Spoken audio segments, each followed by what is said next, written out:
Et donc, je suis venu, n'est-ce pas, pour plusieurs raisons.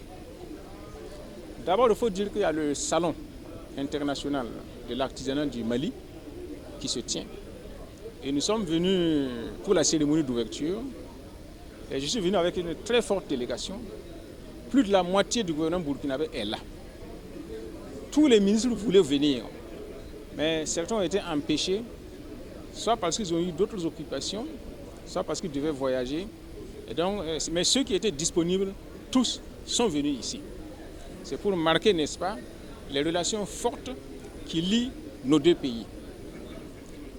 Ensuite, je suis venu aussi parce que j'avais besoin d'échanger sur quelques points avec mon ami Choguel Maïga, parce qu'il faut que nous ayons une vision commune dans la gestion de nos pays.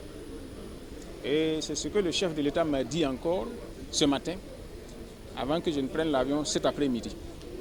Il m'a dit, quand il y a des décisions importantes à prendre, concertez-vous. Et en plus, avec le Niger. Voilà, donc sans doute nous aurons à échanger sur des points d'intérêt communs, sur la vision commune que nous voulons impulser à notre pays. Je suis venu aussi pour présenter au peuple malien et aux autorités maliennes les félicitations du chef de l'État et du peuple burkinabé pour la prise de Kidal. Vraiment, ça nous a beaucoup réjouis. Et nous souhaitons que cette prise-là soit définitive, que le Mali puisse consolider ses positions à Kidal et que plus jamais il ne vienne à l'idée de qui que ce soit de chercher une quelconque partition du Mali. Et de toutes les façons, nos pays forment maintenant le même pays, donc nos intérêts sont communs. Je suis venu aussi parce que mon président m'a remis un message à remettre au président Assimi Goïta. Ne me demandez pas de quoi il s'agit. Ce sont les patrons qui parlent entre eux. C'est peut-être le président Goïta qui pourrait dire de quoi il s'agit. Moi, je n'ai pas connaissance du contenu de ce message-là.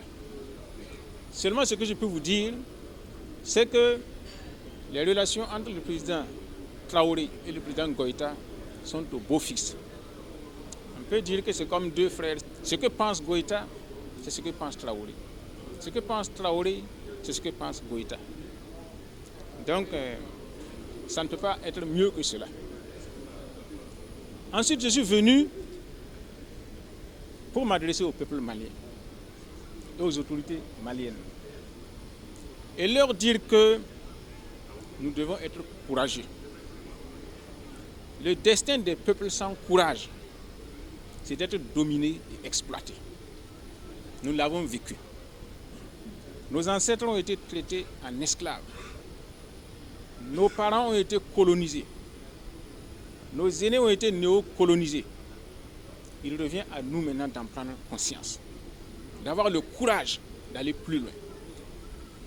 Je voulais dire ici que nous devons aller plus loin que les traités d'amitié et de coopération, qui sont sujets, n'est-ce pas, aux humeurs des différents régimes, etc.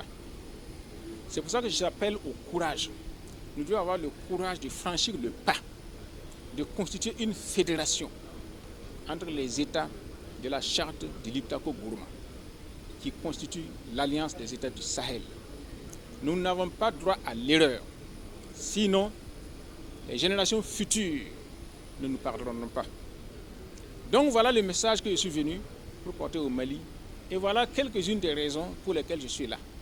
Et nous aurons l'occasion de les approfondir avec nos amis du Mali. Voilà.